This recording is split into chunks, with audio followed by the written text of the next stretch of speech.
ఘాటీ trailer వచ్చేసింది. చాలా కాలం తర్వాత క్రిష్ డైరెక్ట్ చేసిన చిత్రం ఇది. 2021లో వచ్చిన కొండపొలం సినిమా తర్వాత క్రిష్ సినిమా రాలేదు. హరిహర వీరమల్లు సినిమా నుంచి తప్పుకొని ఘాటీ చిత్రాన్ని తెరకెక్కించారు క్రిష్. ఇది కూడా హిస్టారికల్ స్టోరీనే. బ్రిటిష్ కాలంలో శ్రమకి మారుపేరైన ఘాటీలను ముఖ్య కథాంశంగా తీసుకున్నాడు క్రిష్.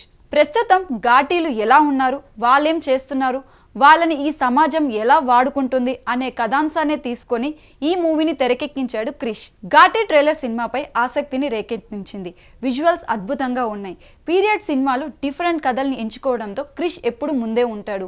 ఇప్పుడు కూడా అదే పని చేశాడు. ఘాటీ రెగ్యులర్ సినిమా కాదు, ఒక డిఫరెంట్ వరల్డ్లోకి తీసుకెళ్లే సినిమా అని ట్రైలర్ చూస్తేనే అర్థమైపోయింది. ముఖ్యంగా యాక్షన్ సీక్వెన్స్ను ఇంట్రెస్టింగ్గా తెరకెక్కించినట్టు తెలుస్తోంది. చాలా కాలం తర్వాత అనుష్క స్టంట్స్ని ఈ సినిమాలో చూడొచ్చు. ట్రైలర్ ఆఖరిలో వచ్చిన సీతమ్మోరు లంక దహనం చేస్తే ఎట్టుంటుందో సూదురు గాని అనే డైలాగ్ బాగా పేలింది. 10 మంది బతుకుల్ని నాశనం చేసే బతుకు బతుక లాంటి డైలాగ్స్ అద్భుతంగా న్యాచురల్గా ఉన్నాయి.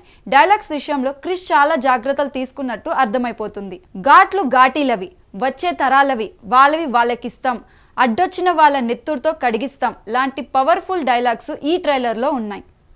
అనుష్క సరసన విక్రమ్ కృష్ణ నటిస్తున్నాడు. ఘాటీలో రమ్యకృష్ణ ఓ ఇంపార్టెంట్ రోల్ ప్లే చేస్తుంది. కానీ ట్రైలర్ మాత్రం రమ్యకృష్ణని రివీల్ చేయలేదు. మొత్తానికి ఘాటీ ట్రైలర్ సినిమాపై అంచనాలు పెంచేసింది.